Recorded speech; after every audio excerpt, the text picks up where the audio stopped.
Genesis chapter 42. When Jacob learned that there was grain in Egypt, he said to his sons, "Why do you just keep looking at each other?" He continued, "I've heard that there's grain in Egypt. Go down there and buy some for us so that we may live and not die." Then 10 of Joseph's brothers went down to buy grain from Egypt.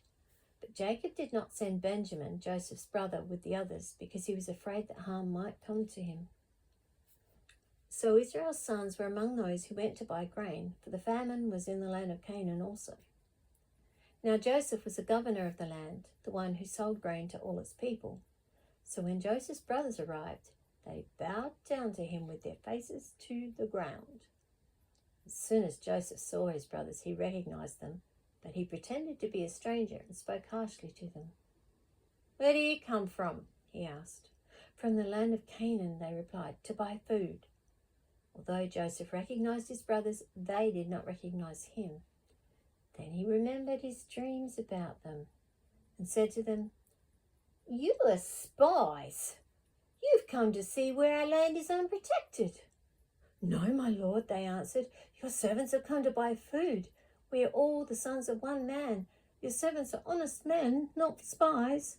"No," he said to them, "you have come to see where our land is unprotected." But they replied, "Your servants were 12 brothers, the sons of one man, who lives in the land of Canaan. The youngest is now with our father, and one is no more." Joseph said to them, "It is just as I told you. You are spies, and this is how you will be tested. As surely as Pharaoh lives, you will not leave this place unless your youngest brother comes here. Send one of your number to get your brother. The rest of you will be kept in prison, so that your words may be tested to see if you are telling the truth. If you are not, then as surely as Pharaoh lives, you are spies." And he put them all in custody for 3 days.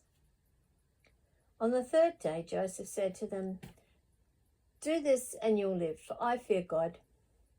If you are honest men, let one of your brothers stay here in prison, while the rest of you go and take grain back for your starving households.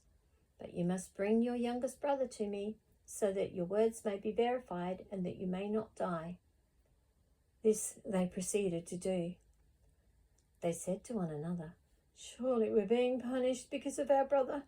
We saw how distressed he was when he pleaded with us for his life, but we would not listen. That's why this distress has come upon us."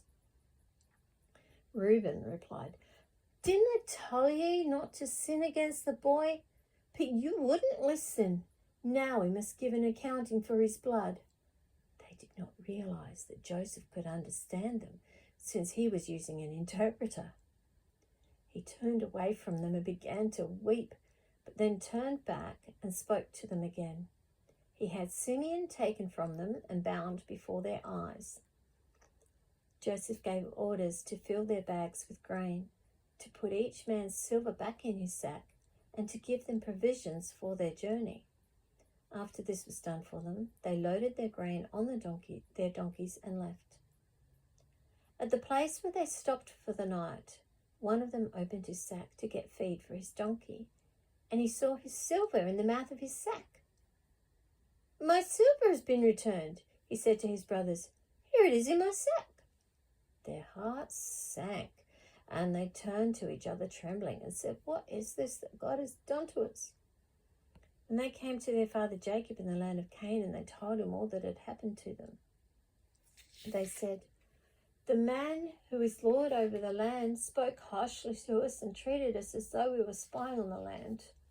But we said to him, 'We're honest men, we're not spies. We were 12 brothers, sons of one father. One is no more, and the youngest is now with our father in Canaan.' Then the man who is Lord over the land said to us, 'This is how I will know whether you are honest men. Leave one of your brothers here with me and take food for your starving households and go. But bring your youngest brother to me, so I will know that you are not spies, but honest men. Then I will give your brother back to you, and you can trade in the land.' As they were emptying their sacks, there in each man's sack was his pouch of silver. When they and their father saw the money pouches, they were frightened. Their father Jacob said to them, 'You have deprived me of my children. Joseph is no more, and Simeon is no more, and now you want to take Benjamin. Everything is against me." Then Reuben said to his father, "You may put both of my sons to death if I do not bring him back to you. Entrust him to my care, and I will bring him back." But Jacob said, "My son will not go down there with you. His brother is dead, and he is the only one left. If harm comes to him on the journey you are taking, you will bring my grey head down to the grave in sorrow."